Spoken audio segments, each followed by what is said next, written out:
warahmatullahi wabarakatuh. Kenalkan, saya Sandrina Kasih Hikaru dengan NIM 24405015. Di sini saya akan mempresentasikan video saya yang terkait isu lingkungan yang mencakup isu global, isu nasional, dan isu lokal. Ya, sebuah studi baru menunjukkan hampir 700 spesies ikan sangat rentan terhadap kenaikan suhu air. Ya, lapisan es di Kutub Utara terus mencair hingga mencapai titik terendah kedua dalam 4 dekade terakhir. Hal ini menandakan dampak signifikan dari perubahan iklim di Penyebab terjadinya pemanasan global yaitu yang pertama, akibat dari pembakaran bahan bakar fosil. Industri transportasi dan pembangkit listrik yang menggunakan bahan bakar fosil seperti batu bara, minyak bumi, dan gas alam melepaskan sejumlah besar karbon dioksida ke atmosfer dan menyebabkan kenaikan suhu bumi. Yang kedua, yaitu penyebabnya karena penebangan hutan. Hutan berperan penting dalam menyerap karbon dioksida, tetapi penebangan dan pembakaran hutan mengurangi kemampuan ini dan melepaskan karbon yang tersimpan ke atmosfer. Yang ketiga, penyebabnya yaitu karena polusi udara. Polusi dari asap industri dan emisi kendaraan juga berkontribusi pada pemanasan global.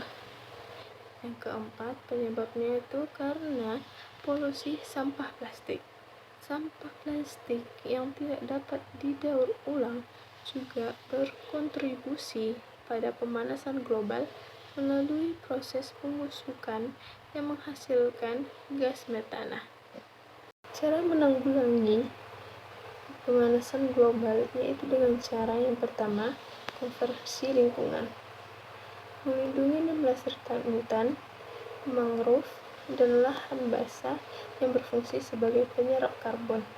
Yang kedua, dengan cara pengelolaan sampah dan limbah, mengurangi sampah plastik, memilah sampah, dan melakukan daur ulang untuk mengurangi emisi dari proses pembuangan sampah. Yang ketiga, dengan cara penggunaan energi terbarukan, beralih dari energi fosil seperti batu bara, minyak, dan gas ke sumber energi terbarukan seperti energi matahari, angin, air, dan panas bumi. Yang keempat, atau yang terakhir, dengan cara pendidikan dan kesadaran lingkungan. Meningkatkan kesadaran masyarakat tentang pemanasan global dan pentingnya tindakan mitigasi melalui kampanye dan program edukasi. Persoalan sampah masih menjadi isu krusial di Indonesia, terlebih sampah plastik. Hampir setiap penjuru lingkungan, keberadaan sampah plastik tidak bisa dihindari. Ada 4 jenis plastik yang kita jumpai di kehidupan sehari-hari. Yang pertama, kantong plastik. Kantong plastik ini susah sekali terurai dan biasanya akan berakhir di tempat pembuangan akhir atau TPA dan juga lautan. Kemudian yang kedua, ada botol kemasan plastik. Ini juga susah sekali terurai. Kemudian yang ketiga, ada plastik makanan sekali pakai yang biasanya berbahan dasar styrofoam. Menurut penelitian, styrofoam ini membutuhkan waktu ratusan tahun untuk terurai. Kemudian yang terakhir, ada plastik kemasan saset yang kita jumpai juga di kehidupan sehari-hari. Biasanya ada pada minuman, kemudian sampo, sabun, dan biasanya kemasan saset ini juga berakhir di tempat pembuangan akhir, TPA, dan juga lautan. Menurut data Kementerian Lingkungan Hidup dan Kehutanan KLHK, proyeksi timbulan sampah plastik di Indonesia terus meningkat 1 dekade terakhir. Pada 2023 tercatat ada 13 juta ton sampah plastik, sedangkan pada 2022 mencapai 12,54 juta ton. Dikutip dari laman resmi Sistem Informasi Pengelolaan Sampah Nasional atau SIPN KLHK, ada komposisi sampah berdasarkan sumbernya. Sampah rumah tangga masih menduduki peringkat pertama. Kemudian ada komposisi sampah berdasarkan jenisnya. Sampah plastik menduduki peringkat kedua setelah sampah sisa makanan. Menurut Direktorat Jenderal Pengelolaan Sampah, Limbah dan Bahan Berbahaya dan Beracun Dirjen PSLB 3 KLHK, Rosa Vivian Ratnawati mengatakan, dari 13 juta Penyebab terjadinya isu tersebut bisa dikarenakan masyarakat Indonesia cenderung menggunakan plastik dalam berbagai aktivitas sehari-hari.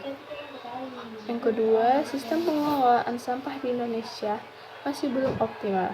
Yang ketiga, aktivitas daur ulang sampah plastik Indonesia masih minim, sehingga sebagian besar sampah plastik berakhir di tempat pembuangan akhir atau mencemari lingkungan. Cara menanggulanginya yaitu dengan cara yang pertama, mengurangi penggunaan plastik sekali pakai. Barang-barang seperti kantong plastik belanja, sedotan, dan botol air plastik sekali pakai dapat digantikan dengan alternatif yang lebih ramah lingkungan seperti tas kain, sedotan stainless steel, dan botol minum yang dapat digunakan kembali.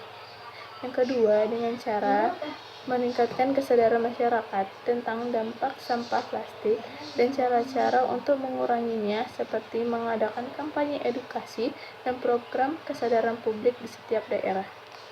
Saudara, terus diguyur hujan, sebagian besar wilayah Kota Padang Sidempuan, Sumatera Utara terendam banjir. Sejumlah rumah penduduk rusak akibat diterjang banjir.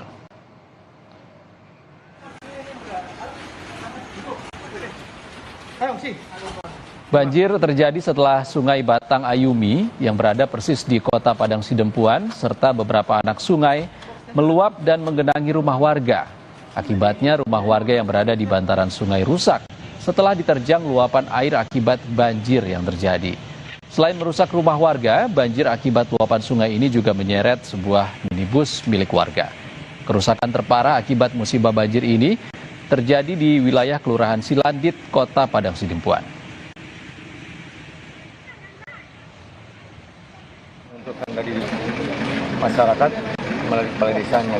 Namun dari hasil penelusuran sementara yang mengalami kerusakan itu di bagian daerah mana, Pak? Paling parah Ya, yang bagian yang di apa tadi yang samping MTS ini? enggak, daerah bantaran ya? Iya, bantaran sungai. Iya. Kalau untuk korban Pak, ada nggak Pak? Sampai saat ini laporan untuk korban hilang atau? Alhamdulillah sampai sekarang belum ada.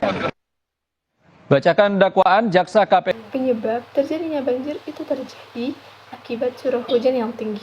Selain banjir, longsor juga terjadi, maka bisa disimpulkan bahwa penyebab utamanya adalah karena curah hujan yang tinggi mengakibatkan longsor dan disusul dengan banjir. Cara menanggulangi agar tidak terjadi longsor dan banjir yaitu dengan cara yang pertama, pembangunan tanggul dan bendungan untuk mengendalikan aliran air. Yang kedua, peningkatan kesadaran masyarakat tentang pentingnya menjaga kebersihan saluran air. Yang ketiga, atau bisa juga dengan cara reboisasi di daerah yang rawan terjadi longsor. Baiklah, terima kasih telah mendengarkan presentasi saya. Apabila ada kekurangan, saya mohon maaf. Wabillahi taufiq wal hidayah. Wassalamualaikum warahmatullahi wabarakatuh.